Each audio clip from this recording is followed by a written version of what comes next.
नमस्कार। दिन भर की बड़ी खबरों में आपका स्वागत है। मैं हूं शिवानी। आज की खबरों में बात होगी, हिम्मत है तो बीजेपी में शामिल होकर दिखाओ। ममता की खुली चुनौती, क्या जाएगी बागियों की सदस्यता की। वहीं विजय के खिलाफ एकजुट हुए बीजेपी, डीएमके सीएम पद से हटाने पहुंचे गवर्नर के पास की। साथ ही केजरीवाल प्रियंका के साथ आई बीएचपी, चंदा चोरों की बढ़ी धुकधुकी की और मोदी के हनुमान योगी की बढ़ाई टेंशन। पिता की जयंती पर बड़ी घोषणा की। और खबर के अंत में बात होगी, उपचुनाव में पीके को महागठबंधन का सपोर्ट, सम्राट की नाक बचाना मुश्किल की। इसी के साथ आज दिन भर की सभी बड़ी और प्रमुख खबरों को जानेंगे विस्तार से। उससे पहले एक नजर सुर्खियों पर। ट्रंप बोले, एक वार में ईरानी लीडरशिप खत्म कर सकते थे हम। ईरान का जवाब, तुम्हारे पास ना सभ्यता ना सम्मान। खामनेई के जनाजे में उमड़े लाखों लोग। कांग्रेस हाईकमान पंजाब प्रधान बदलने को राजी था। सिंगला पर चन्नी भी सहमत थे। अचानक वड़िंग की वापसी क्यों? चन्नी ने मीटिंग में जानिए क्या कहा।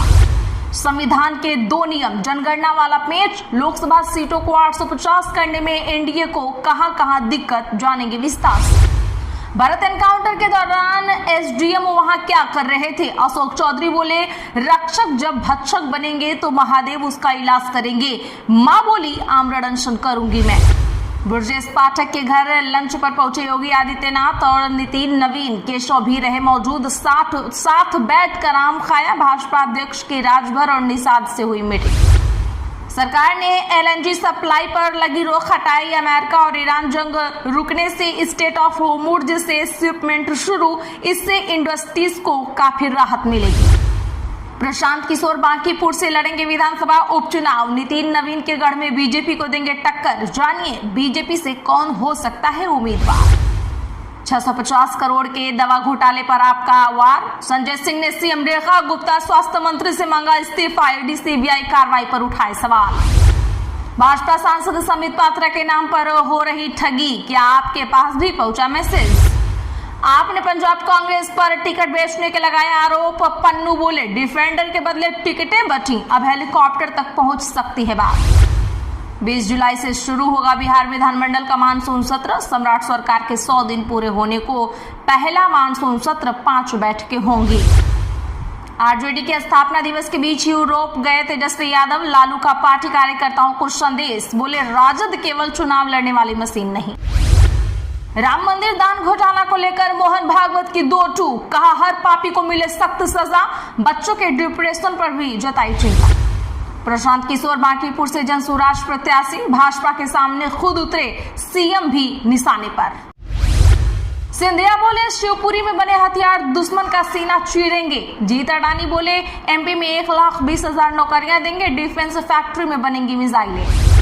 उड़ीसा और मणिपुर में मतदाता सूची का ड्राफ्ट जारी। एसआईआर के बाद लाखों नाम कटे। 4 अगस्त तक कर सकेंगे दावा और आपत्ति।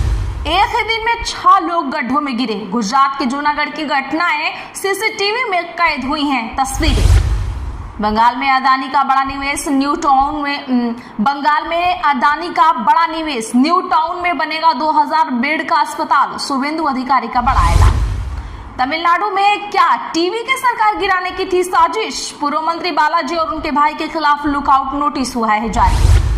महाराष्ट्र में वाटरफॉल में फंसे 100 टूरिस्ट, रस्सी के सहारे हुआ रेस्क्यू। वसई में 20 कारें डूबी। पेड़ गिरने से 2 मरे। गुजरात में बही कारें। चलिए जानते हैं अब बड़ी और प्रमुख खबरों को विस्तार से। ममता बोली, मुझे रोकना है तो मारना पड़ेगा। बागी नेताओं को दी चुनौती। जी हाँ दोस्तों, बता दें कि पश्चिम बंगाल विधानसभा चुनाव में हार के बाद तृणमूल कांग्रेस में जारी बगावत के बीच ममता बनर्जी ने कहा कि पार्टी का चुनाव चिन्ह कहीं नहीं जाएगा। अगर मुझे रोकना है तो मुझे मारना पड़ेगा। आपको बता दें कि ममता ने बागी नेताओं को चुनौती देते हुए कहा, अगर हिम्मत है तो खुलकर बीजेपी में शामिल हो जाओ। तुम्हें क्या लगता है कि मैं खत्म हो गई हूँ? मैं जनता के बीच पार्टी का चुनाव चिन्ह लेकर जाऊंगी। मेरी आवाज कोई नहीं दबा सकता। उन्होंने आरोप लगाया कि बागी नेता अब खुलकर बीजेपी के लिए काम कर रहे हैं। ममता बनर्जी ने कहा, गद्दारी की भी एक सीमा होती है। ममता का यह बयान ऐसे समय में आया है दोस्तों जब पार्टी के 20 सांसद और 58 विधायक अलग गुट बना चुके हैं। बता दें कि टीएमसी की पश्चिम बंगाल अध्यक्ष चंद्रिमा भट्टाचार्य ने भी अपने पद से इस्तीफा दे दिया है। बाद में वह बागी गुट के नेता और विधानसभा में विपक्ष के नेता ऋतुव्रत बनर्जी के साथ नजर आई हैं। ममता का साथ छोड़कर अलग हुए बागी विधायक और सांसद फिलहाल भाजपा में शामिल नहीं हुए हैं। बांकीपुर में पीके को सपोर्ट करेगा महागठबंधन, सम्राट के सामने अग्नि परीक्षा। दरअसल बता दें कि पटना के बांकीपुर विधानसभा सीट पर होने जा रहा उपचुनाव भाजपा के लिए प्रतिष्ठा का सवाल बन चुका है। जनसुराज पार्टी के अंदर बहुत मजबूती से चल रही है कि प्रशांत किशोर खुद चुनावी मैदान में उतरे। सूत्रों के अनुसार लगभग ये फाइनल भी हो चुका है। चूंकि यह सीट बीजेपी के राष्ट्रीय अध्यक्ष नितिन नवीन की है, इसीलिए प्रशांत किशोर यहां से पूरे देश को मैसेज देना चाहते हैं। उनकी इस इच्छा को पूरी करने में महागठबंधन भी अहम भूमिका निभा सकता है। दुश्मन का दुश्मन दोस्त की तर्ज पर गठबंधन की ओर से अपना उम्मीदवार उतारने की जगह प्रशांत को समर्थन देने की तैयारी है। कांग्रेस ने विपक्षी एकजुटता की अपील की है। राजद की ओर से इस पर पॉजिटिव रिस्पांस दिया गया है। सम्राट चौधरी के सीएम बनने के बाद पहली बार विधानसभा की किसी सीट पर मतदान होने जा रहा है।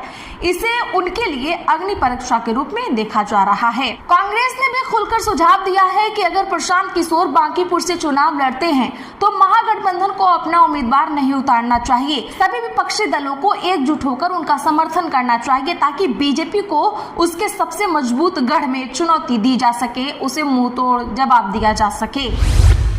मुश्किल में तमिलनाडु सीएम थलपति विजय, भाजपा, डीएमके और एआईएडीएमके ने एक साथ आकर किया बड़ा ऐलान। तमिलनाडु के मुख्यमंत्री थलपति विजय और उनकी पार्टी तमिलगा वेत्री कसगम की मुश्किलें बढ़ती हुई नजर आ रही हैं।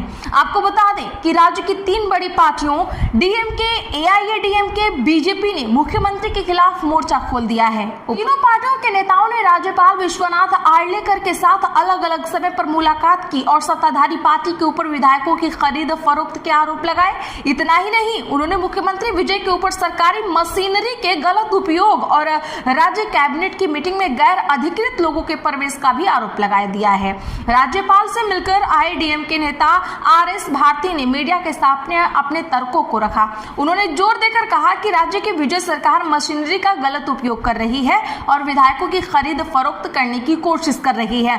इसके खिलाफ एक्शन होना चाहिए। उन्होंने कहा कि हमने गवर्नर से व्यक्तिगत रूप से मुलाकात की है और उन्हें तमिलनाडु में जारी हॉर्स ट्रेडिंग और सत्ता के गलत इस्तेमाल के बारे में जानकारी दी। 2 लोग जॉन और विष्णु रेड्डी, जिनका सरकार से कोई संबंध नहीं है, वह राज्य के मंत्रियों से ज्यादा ताकतवर लगते हैं। वे सभी हाई लेवल मीटिंग में शामिल होते हैं और अधिकारियों को आदेश देते हैं। तमिलनाडु में ऐसी खराब स्थिति पैदा हो गई है। हमने पहले भी एक याचिका दी थी लेकिन गवर्नर शहर में नहीं थे, इसीलिए आज हमने मुलाकात की और इन सभी मुद्दों पर जोर दिया है। 650 करोड़ के दवा घोटाले पर आपका हमला, संजय सिंह ने सीएम रेखा गुप्ता, स्वास्थ्य मंत्री से मांगा इस्तीफा। जी हां, बता दें कि आम आदमी पार्टी के वरिष्ठ नेता और राज्यसभा सांसद संजय सिंह ने दिल्ली सरकार पर स्वास्थ्य विभाग में 650 करोड़ रुपए के कथित घोटाले का आरोप लगाते हुए मुख्यमंत्री रेखा गुप्ता और स्वास्थ्य मंत्री डॉक्टर पंकज सिंह के इस्तीफे की मांग की है।